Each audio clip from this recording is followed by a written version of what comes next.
জয় গুরু। নমস্কার সবাইকে। আশা করছি গুরুর কৃপায় সবাই ভালো আছেন, সবাই ভালো থাকেন। সে আশায় গুরুর কাছে সবসময় করি, এই প্রার্থনাই করি, এবং আপনারাও আমার জন্য একটু আশীর্বাদ করবেন।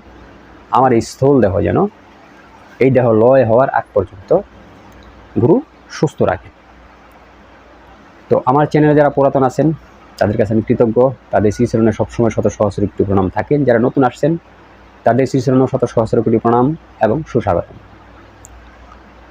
তো আরেকটা কথা, সবাই নাম্বারের বিষয়ে বলেন। আপনারা যারাই ভিডিও দেখেন না কেন, যারাই ভিডিও দেখেন একটু ডিসক্রিপশন চেক করে নেবেন, ওখানে আমার নাম্বার দেওয়া আছে। প্রয়োজন পড়লে আপনারা হোয়াটসঅ্যাপ কিংবা ইমোতে নক করবেন, প্রথমত মেসেজ করবেন, তারপরে প্রয়োজন পড়লে কল করবেন। তো এইটা হলো একটা বিষয়। এখন আরেকটা বিষয় আপনাদের কাছে একটু রিকোয়েস্ট, আপনারা জ্ঞানী মানুষ, ভিডিওগুলোকে স্পেয়ার করার জন্য, ছড়িয়ে ছিটিয়ে দেওয়ার জন্য একটু ট্রাই করবেন, ঠিক আছে? এইটাই হলো কথা। যাই হোক, আজকের বিষয়ে যিনি কমেন্টস করেছেন, দাদা পার্থিব জীবনে থেকে, মানে এই জাগতিক জীবনে থেকে, এই সংসারে থেকে ভজন সাধনের সবচেয়ে সহজ সরল মার্গ, এবং যে মার্গে আমার আধ্যাত্মিক উন্নতি এবং সাংসারিক উন্নতি হবে, সেই ধরনের একটা উপায় বলার জন্য একজনে কমেন্টস করেছে। তো চেষ্টা করবো সেটা বলার জন্য। দেখুন দাদা, প্রথম কথা হলো, এই সংসারে থেকে যিনি সাধনা করতে পারেন সংসারকে ঠিক রেখে, এই সংসারকে ঠিক রেখে অন্যের দায়িত্ব আপনার কাঁধে নিয়ে, তিনি কিন্তু অনেক বড় মাপের সাধক।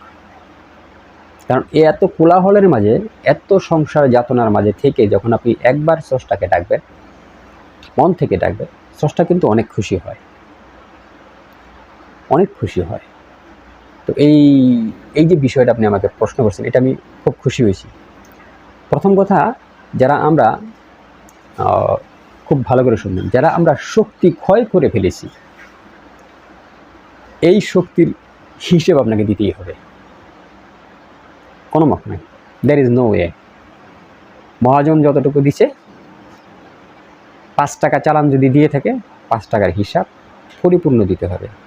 গেল একটা কথা। আজকে অনেক গুরুত্বপূর্ণ কথা। দ্বিতীয় কথা, এখন বীজ দিছে আপনাকে ক্ষেত রোয়ার জন্য, ধান বীজ দিছে আপনাকে ক্ষেত রোয়ার জন্য। ক্ষেত করবেন, ধান থেকে ধান হবে, তাই না? পাট থেকে পাট হবে।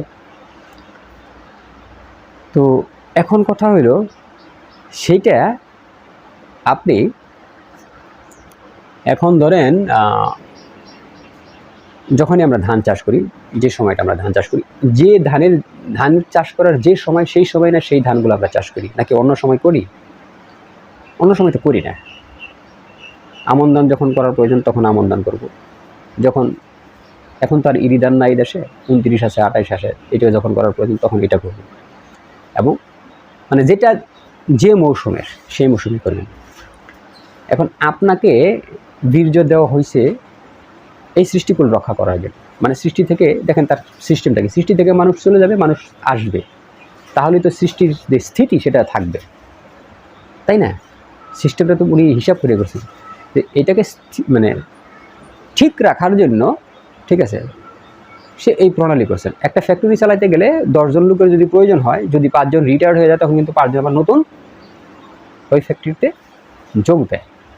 উনিও এই সৃষ্টিকুল ঠিক রাখার জন্য ওনার যে গাণিতিক হিসাব আছে, ওনার যে গাণিতিক হিসাব করেই উনি আপনাকে এই ব্রহ্ম বীজ দিছে সৃষ্টিকুল রক্ষা করার জন্য, অন্য কিছু করার জন্য না। সৃষ্টিকুল রক্ষা করার জন্য ব্রহ্ম বীজ দিছে। তার মানে ব্রহ্ম বীজ যখন আপনি রোপণ করবেন, তখন ওনার কাছে প্রার্থনা করতে হবে যে আমি তোমার সৃষ্টিকুল রক্ষা করতে যাচ্ছি, তো আমি তো আর রক্ষা করতে পারবো না, তোমার সৃষ্টিকুল তুমিই রক্ষা করো। আপনাকে আমি অনেক গুপ্ত টিপস বলবো, তোমার সৃষ্টিকুল তুমিই রক্ষা করো, আমি তো পারবো না। আপনি বীজ বপন করার জন্য গেলেন। যারা সাধু জ্ঞানী তারা বুঝতেছেন, আর যারা এর বাইরে আছেন বুঝতেছেন না কি বলতেছি। তো গেলেন আপনি ব্রহ্মবীজ বুনন করার জন্য, মানে বপন করার জন্য, সৃষ্টিকুল রক্ষা করার জন্য আপনি বীজ বপন করলেন। এখন যেহেতু আপনি ওনাকে বলেছেন যে আমি সৃষ্টিকুল রক্ষা করার জন্য গেলাম, ঠিক আছে, তোমার সৃষ্টিকুল তুমিই রক্ষা করো, আমি উপলক্ষ মাত্র। এখন সৃষ্টিকুল রক্ষা হইল না, সৃষ্টিকুল রক্ষা হইল না। চুরি করার অনেক জায়গা আছে দাদা, যদি আপনি চুরি করতে পারেন ঠিক মতো। এই জন্য বলে যে সাধুরা চুরি করে, চোরেরা পালায় ডরে। সাধুরা যদি একবার চুরি করা শুরু করে, চোর তো বাতি দেব না, বুঝছেন? আমি ঠিক এই অনেক কমেন্টস করেছেন, সেই কমেন্টসের আমি সব মিলিয়ে আমি এখানে উত্তর দিচ্ছি। তো এখন সৃষ্টিকুল রক্ষা হইল না, আপনার কোনো দোষ নেই, বাট সেটা লিগেল ওয়েতে হতে হবে। পুরুষ এবং প্রকৃতির যে সৃষ্টি প্রণালীতে যেভাবে আমরা সাংসারিক জীবনযাপন করতেছি, সেটা লিগেল ওয়েতে হবে। ইলিগেল ওয়ে গিয়ে অবৈধ উপায়ে গিয়ে আপনি সৃষ্টিকুল রক্ষা করতে চাইবেন, সেটা কিন্তু হবে না, সেটা আপনার জন্য পাপ। লিগেল ওয়েতে মাথার টপ করে আবার একটা ঢুকিয়ে ফেলবেন, আবার সমস্যা।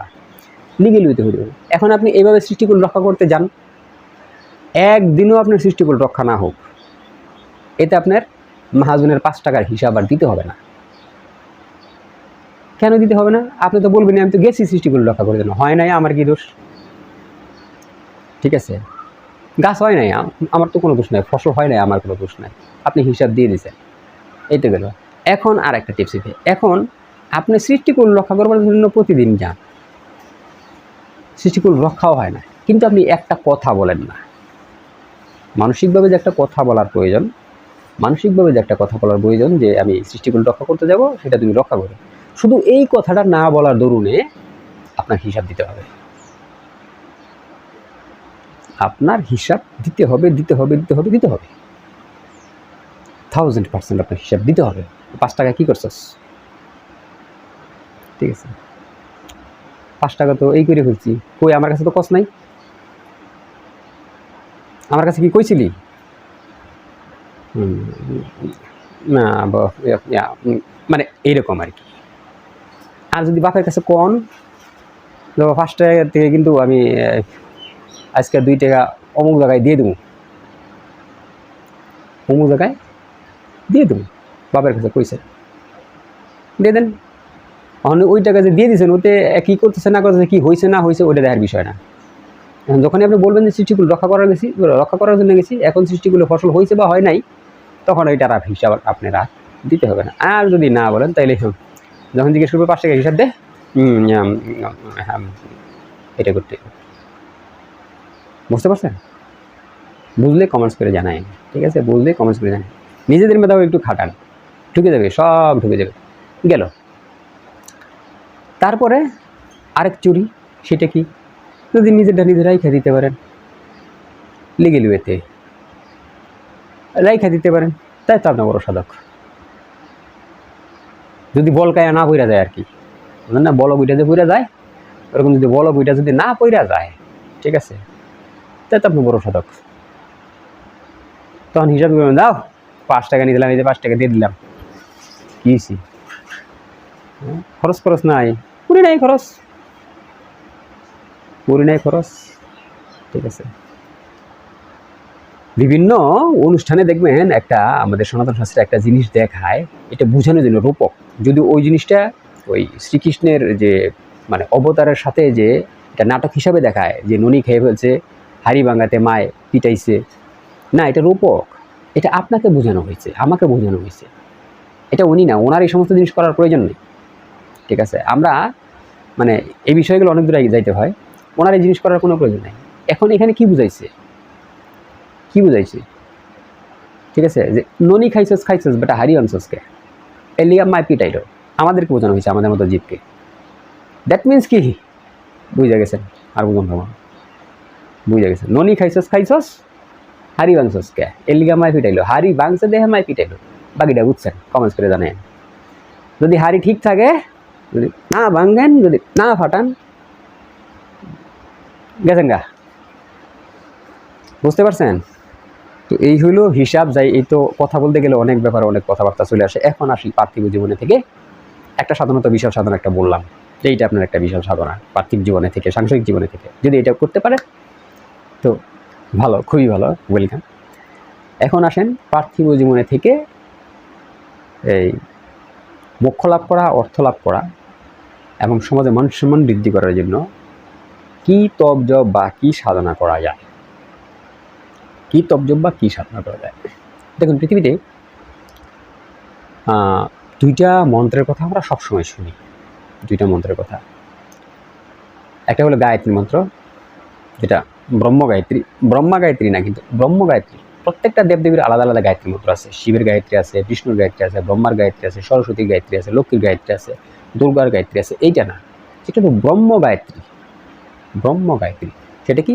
ওম ভূর্ভুবস্বঃ তৎসবিতুর্বরেণ্যং ভর্গো দেবস্য ধীমহি ধিয়ো ইয়ো নঃ প্রচোদয়াৎ। এটা গেল একটা। আরেকটা হলো মহামৃত্যুঞ্জয় মন্ত্র, ওম ত্র্যম্বকম যজামহে সুগন্ধিম পুষ্টিবর্ধনম উর্বরুকমিব বন্ধনম মৃত্যুর্মুক্ষী মমামৃতাৎ। এই তো একটা দুইটা। অন্যতবা আপনি যদি মহামৃত্যুঞ্জয় মন্ত্র বড়টা না বলতে পারেন, তাহলে লঘুটাও বলতে পারেন, সমস্যা নেই, আপনার ইচ্ছা, লঘুটা বের করে নিয়ে। তো এই দুইটার যে কোনো একটা আপনি সংসারে থেকে তপ জপ করতে পারেন। সবচেয়ে বেটার গায়ত্রী করতে পারলে, সাথে ওইটাও করতে পারলে, যে দুইটা একলাও করতে পারেন। আপনার সংসারে যদি কোনো নেগেটিভিটি থাকে, কোনো নেগেটিভ এনার্জি থাকে, যদি কেউ কোনো কিছু করে থাকে, ইভেন আপনার সংসারে যদি কোনো ছায়া টায়া আসর মাসর যা আছে, কোনো কিছুই থাকবে না। এখন গায়ত্রী মন্ত্র মাঝে একটু প্যাচ আছে। সেটা কি? গায়ত্রী মন্ত্র বলার আগে একটা কিছু বলতে হয়, সেটা গুরুর কাছ থেকে জেনে নেবেন। কারণ গায়ত্রী মন্ত্র একটু শাপিত আছে, ব্রহ্মা বশিষ্ঠ বিশ্বমিত্র মুনি দ্বারা একটু শাপিত আছে। এর জন্য এই গায়ত্রী মন্ত্রকে শাপিত আছে বিদায় যে আপনার কাজ হবে না সেটা না, কাজ তো আপনার হবেই, ঠিক আছে। কিন্তু যদি এই সাপটা মোচন করে নেন গায়ত্রী মন্ত্র থেকে, ঠিক আছে, যদি এই সাপটা মোচন করে নেন, তাহলে আপনার কাজের যে গতি, এর যে গুণ, সেটা অনেক অনেক অনেক অনেক অনেক বৃদ্ধি হয়ে যাবে গেল। আর গায়ত্রী মন্ত্র আমি যতটুকু জেনেছি, রাত্রে উচ্চস্বরে বলতে নেই। গায়ত্রী মন্ত্রটা রাত্রে উচ্চস্বরে বলতে নেই।